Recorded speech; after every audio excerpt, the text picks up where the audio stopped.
একটু ভাবুন তো আপনার শৈশব বা কৈশোরের কথা, সেই সময়টার কথা যখন বিকেল হলেই আমরা বন্ধুরা মিলে মাঠে দৌড়াদৌড়ি করতাম, লুকোচুরি খেলতাম, সাইকেল নিয়ে মহল্লা চষে বেড়াতাম। বিজ্ঞানীরা বলেন মানুষ হলো মৌমাছি বা পিঁপড়েদের মতোই আল্ট্রা সোশ্যাল বা চরম মাত্রায় সামাজিক প্রাণী। আমাদের বেঁচে থাকা, আনন্দ পাওয়া সবই হয় সরাসরি মানুষের সাথে মেশার মাধ্যমে, আর এভাবেই আমাদের মস্তিষ্ক আর মনোজগৎ পরিণত হয়ে ওঠে। এবার একটু বর্তমানের দিকে তাকানো যায়। ছোট শিশুরাও আজকাল বন্দী হয়ে আছে 5 ইঞ্চির একটা কাঁচের স্ক্রিনের ভেতর। এই স্ক্রিন অ্যাডিকশন আমাদের ছোট ছোট বাচ্চাদের শেখার ক্ষমতা, তাদের মানসিক স্বাস্থ্য এবং সুস্থভাবে বড় হয়ে ওঠার সম্ভাবনাকে বাধাগ্রস্ত করছে। দুশ্চিন্তাগ্রস্ত এক প্রজন্ম তৈরি হচ্ছে। 2010 সালের শুরুর দিকে যখন স্মার্টফোনের প্রচলন ঘটলো, ঠিক তখন থেকে শুরু হলো এক নতুন যুগের।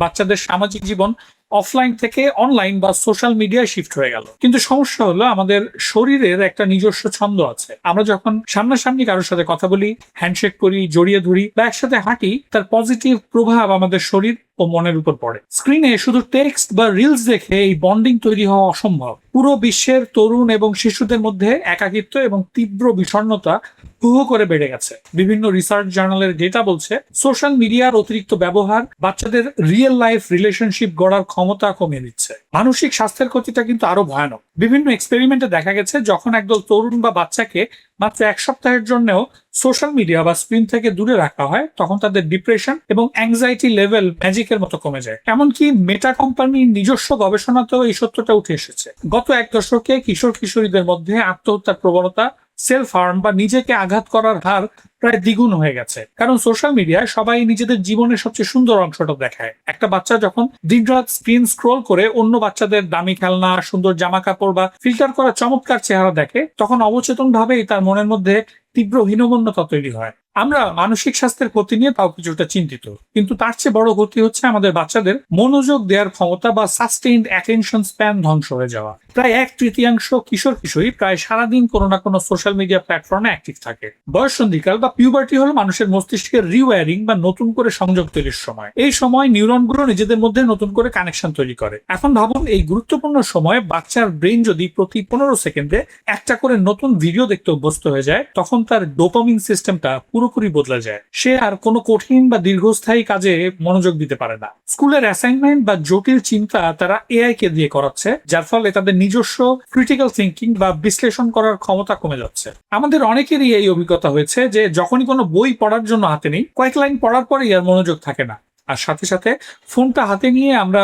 সোশ্যাল মিডিয়া স্ক্রোল করতে ব্যস্ত হয়ে যাই। এর ফলে আমরা বাচ্চাদের ঠেলে দিচ্ছি এক ধরনের লার্নিং ডিসেবিলিটির দিকে। ইউনিভার্সিটি অফ ইস্ট লন্ডনের বিজ্ঞানীরা শিশুদের চোখের মুভমেন্ট, হার্ট রেট এবং ব্রেইন অ্যাক্টিভিটি নিয়ে গবেষণা করে কিছু গুরুত্বপূর্ণ তথ্য পেয়েছেন। শিশুদের মস্তিষ্ক প্রাপ্তবয়স্কদের তুলনায় 10 গুণ ধীর গতিতে যে কোনো তথ্য প্রসেস বা প্রক্রিয়াজাত করে। স্ক্রিনে যখন খুব দ্রুত গতির কোনো কন্টেন্ট আসে, তখন শিশুরা তা সহজে প্রসেস করতে পারে না। ফলে তাদের শরীর অজান্তেই এক ধরনের চাপে পড়ে যায়। এর ফলে বসে থাকলেও তাদের হার্ট রেট বেড়ে যায়, যা তাদের শরীরে এক ধরনের কাল্পনিক বিপদের অনুভূতি তৈরি করে। ছোটবেলায় অতিরিক্ত টিভি বা স্ক্রিন দেখলে পরবর্তীতে শিশুদের মধ্যে মেজাজ খিটখিটে হওয়া বা জেদ করার প্রবণতা অনেক বেড়ে যায়। এমনকি শিশুকে শান্ত করার জন্য মোবাইল হাতে ধরিয়ে দিলে দীর্ঘমেয়াদে এই সমস্যা আরো জটিল আকার ধারণ করে। এখন প্রশ্ন আসতে পারে, এই অবস্থার জন্য দায়ী কে? এর পেছনে বড় একটা কারণ হলো আমাদের শিক্ষা ব্যবস্থার তথাকথিত ডিজিটালাইজেশন। ভাবা হয়েছিল প্রযুক্তি বাচ্চাদের পড়াশোনা আরো সহজ করবে, কিন্তু বাস্তবতা সম্পূর্ণ উল্টো। ল্যাপটপ বা ট্যাবলেট আসলে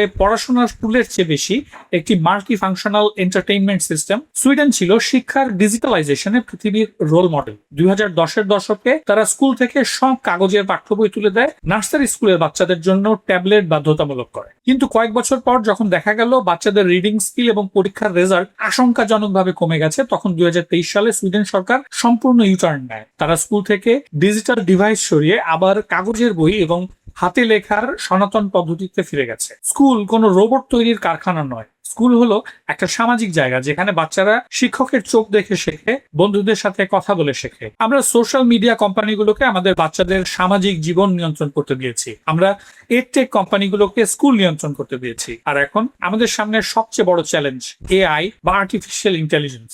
এখন এআই কোম্পানিগুলো শিশুদের বন্ধু বা থেরাপিস্ট হওয়ারও চেষ্টা করছে। এআই খেলনা বা চ্যাটবট গুলো 24 ঘন্টা শিশুর সাথে এমন ভাবে কথা বলে, যার ফলে বাচ্চারা মানুষের চেয়েও বেশি ওই রোবট বা চ্যাটবটের সাথে মানসিকভাবে সম্পৃক্ত হয়ে যাচ্ছে। কিন্তু তাহলে উপায় কি?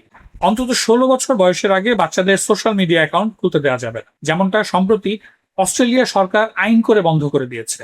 আমাদের স্কুলগুলোতে আবার কাগজের বই, খাতা এবং কলমে লেখার অভ্যাস ফিরিয়ে আনতে হবে। পড়াশোনা হতে হবে মানুষের সাথে মানুষের ইন্টারাকশনের মাধ্যমে। ডিজিটাল ডিভাইস এখানে দরকারি এলিমেন্ট হিসেবে থাকতে পারে, কিন্তু শিক্ষকের রিপ্লেসমেন্ট হিসেবে নয়। বাচ্চাদের এমন কোনো এআই খেলনা বা চ্যাটবট দেওয়া যাবে না যা বাচ্চার সাথে মানুষের মতো আচরণ করে। বাচ্চাদের বাস্তব পৃথিবীর সাথে পরিচয় ঘটাতে সাহায্য করতে হবে। ভয়কে জয় করার আনন্দ, নিজের পায়ে দাঁড়ানোর আত্মবিশ্বাস, এটা কোনো আইপ্যাড বা টিকটক ভিডিও আপনার বাচ্চাকে দিতে পারবে না। 2 বছরের কম বয়সী শিশুদের একা একা মোবাইল বা ট্যাবলেট বা টিভি দেখতে দেওয়া যাবে না। 2 থেকে 5 বছর বয়সীদের জন্য দিনে স্ক্রিন টাইম সর্বোচ্চ 1 ঘন্টার মধ্যে সীমাবদ্ধ রাখতে হবে। কিন্তু ডিজিটাল যুগ, টেকনোলজি ছাড়া চললে বাচ্চা আবার পিছিয়ে পড়বে না তো?